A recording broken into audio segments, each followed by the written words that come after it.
Então a concepção divina, Srisana Maharaj, que já...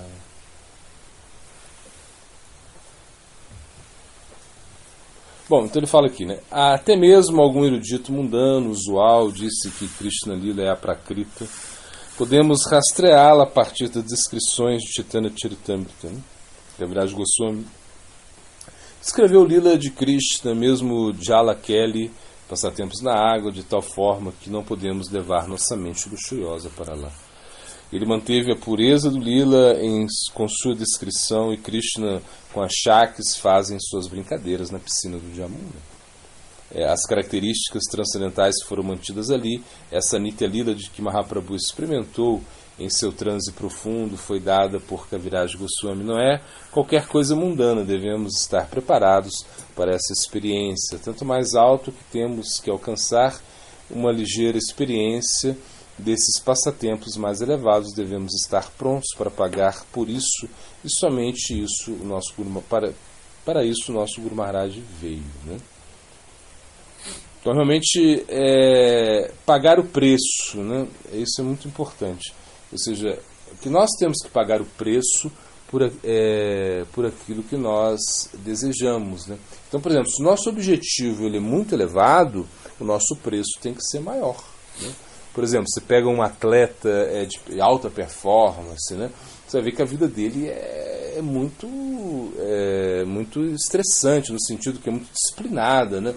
Ele tem hora para comer, ele tem que comer determinados alimentos, ele tem que treinar muitas horas do dia, ele tem que dormir tantas horas por dia, ele não pode fazer nenhuma extravagância. Por quê? Porque ele está pagando um preço, né? Esse é o preço que ele escolheu para a sua vida, né? Então, se nós pensamos no Aprakrita, a Prakrita ali, o que é a Prakrita? A Prakrita Lila, significa atividades, a Prakrita significa algo que é espiritual. Então, por exemplo, no mundo espiritual, nós temos muitas atividades, né? Não é que nós acreditamos que quando nós vamos ao mundo espiritual, nós vamos realizar muitas atividades, ou seja, não é que lá a gente vai ficar só, acabou tudo e você fica sem fazer nada, né? Você fica lá sei lá, como um dormir sem sonhar, né? Isso também existe de certa maneira, né? Só que não é o que nós estamos dizendo, porque, por exemplo, existe o aspecto do Brahman, ou seja, quando você vai ao Brahman, ou seja, você se funde de repente numa luz, né? Quando as pessoas elas buscam isso, acreditando que Deus é uma luz, né? E Deus é uma luz também, né? Só que além de ser uma luz, ele é uma pessoa, né? Quando as pessoas vão ao Brahman e elas se fundem no Brahman, elas não precisam fazer nada. O Brahman não tem movimento, ou o movimento do Brahman é muito pequeno, ali não tem bem-aventurança, né? Então é muito fácil, é mais, por exemplo, fácil pensar a nível nesse aspecto, né? Como Deus tendo esse aspecto, somente uma luz, né? Um Brahmajyoti, ou seja, uma luz assim, onde todas as almas podem ir para ali e tudo se termina, tudo se fundem em Deus e acabou. Só que existe um aspecto superior a esse, que é o Krishna Lila, que é a Prakrita, ou seja, na verdade, Krishna, Deus, né, ele tem atividades, então ele gosta de algumas coisas, ele não gosta de outras coisas, ele tem preferências, né, e todos os seus associados, ou seja, as pessoas que estão ali com ele, também estão realizando atividades, né. Então, quando ele aqui, no Prakrita Lila significa as atividades de Deus nesse mundo material. Então ele realiza também muitas atividades nesse mundo material. E quando ele realiza atividades nesse mundo material, ele realiza atividades com as suas amigas, né, com suas namoradas, enfim, com seus amigos, né? Então o que a gente pode? A gente pode colocar a nossa mente mundana, né, nessas atividades. E se a gente coloca essa mente mundana nessas atividades, nós poluímos essas atividades, né?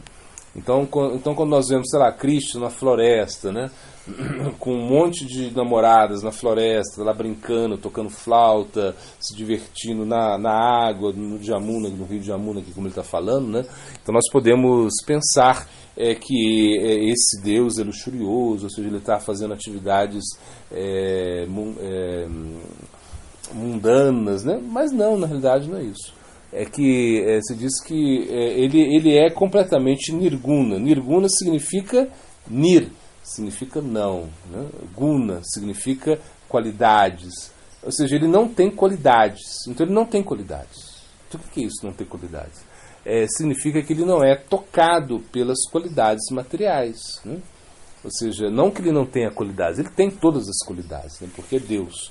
Mas só que ele não é tocado pelas gunas, ou seja, como a gente disse ontem, né? As gunas são essas qualidades da natureza material, né? Ou seja, bondade, paixão, ignorância, né? Sattva, rajas, tamas, ou seja, tudo isso nos faz agir, ou seja, a paixão, rajas. Então mesmo a paixão, a gente vê isso, tem pessoas que são estão mais influenciadas por rajas, ou seja, pela paixão. Então elas são mais aceleradas, elas querem resolver as coisas rapidamente, né? Tem pessoas que são influenciadas por tamas. Elas, na tamaguna, que é a ignorância, né? Ou seja, essa guna, tamaguna, as pessoas não querem fazer nada. Elas não conseguem acordar cedo, elas não conseguem estudar, elas não conseguem trabalhar, elas não conseguem se relacionar muito bem com as pessoas. Existe uma tendência muito grande à depressão, não é isso?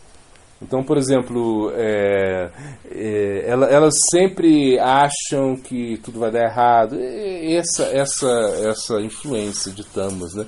E quando a gente pensa em sattva, significa que as pessoas sabem o que fazer, né? Ou seja, elas estão influenciadas pela bondade, elas sabem o momento das coisas, elas sabem que tudo existe um tempo, que tudo necessita de outras conjunções para que tudo possa funcionar de uma maneira harmônica. Então tudo isso é o que? É sattva, né?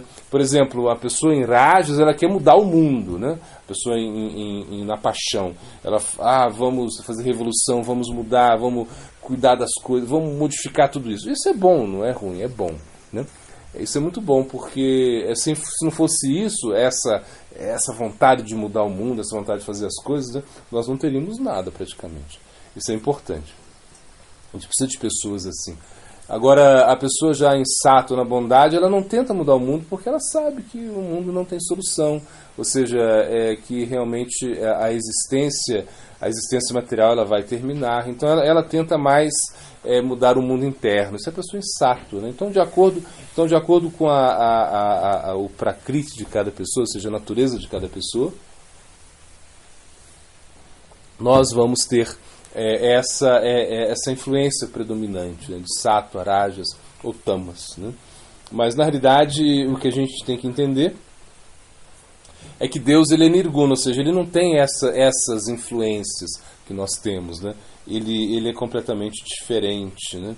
Então quando nós entendemos que tudo que ele está experimentando nesse mundo material não tem nada a ver, ou seja, quando Deus vem ao mundo material, né, como Krishna, né, ele vem a esse mundo material e ele realiza tantas atividades, essas atividades não têm nenhuma relação com a matéria, ou seja, ele não é tocado pela matéria. Então ele pode fazer qualquer coisa que ele não vai se contaminar. Esse é o aspecto divino, que realmente ele está nesse mundo material, ou seja, quando ele vem a esse mundo material, ele vem para realmente satisfazer os seus devotos, né?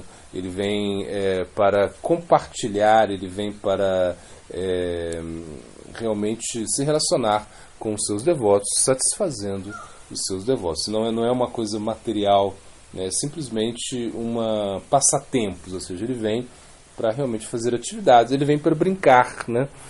Porque ele é muito poderoso. Então não é que Deus tem que ficar cuidando de tudo. Deus não fica cuidando se você cometeu pecado. Você cometeu pecado, então Deus vai lá anotando com um papelzinho lá, cometeu pecado, ele fez isso, ela fez isso, ela, pecado, vai para o inferno. Deus não fica fazendo isso, né? Ele é muito poderoso, ele fica só brincando. E quando ele vem ao mundo material também, ele fica realizando atividades, né, assim, como passatempos. Claro, isso é o aspecto mais central de Deus, né? Bhagavan mesmo.